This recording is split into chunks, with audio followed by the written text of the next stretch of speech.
Prime Minister Netanyahu, who you used to work for, was very quick to blame the recognition of Palestine by the Australian government as adding, I think his words were, fuel to the fire of anti-Semitism, blaming the recognition of that state for what happened at the weekend. Do you think that's a fair accusation? When you recognized, and Britain did it too, as did France, yes, when you recognize a Palestinian state so shortly after October 7th and the massacre of Jews by Hamas, are you not rewarding terrorism? And I think that's not an argument you can ignore. That is a serious, I think, a serious point to make, and it needs to be made. But there's no evidence that we know of to suggest that the question of recognizing Palestine is directly linked to the actions of these two killers. I never said there was, and I don't think Prime Minister Netanyahu said there was. Well, he made the implication that there was.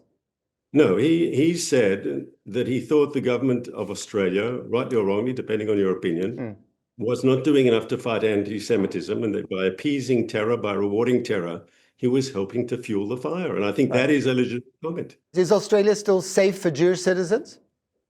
Well, it should be. I mean, and that's the obligation of the Australian government, just as the British government has the obligation to make sure that British Jews are safe.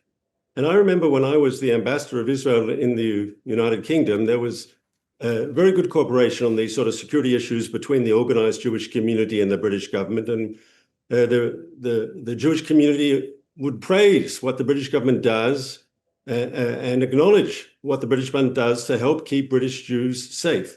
Unfortunately, from what I hear from my family and other friends in Australia, that's not the way the Australian Jewish community is looking at the actions of the Australian government, and you have to ask why.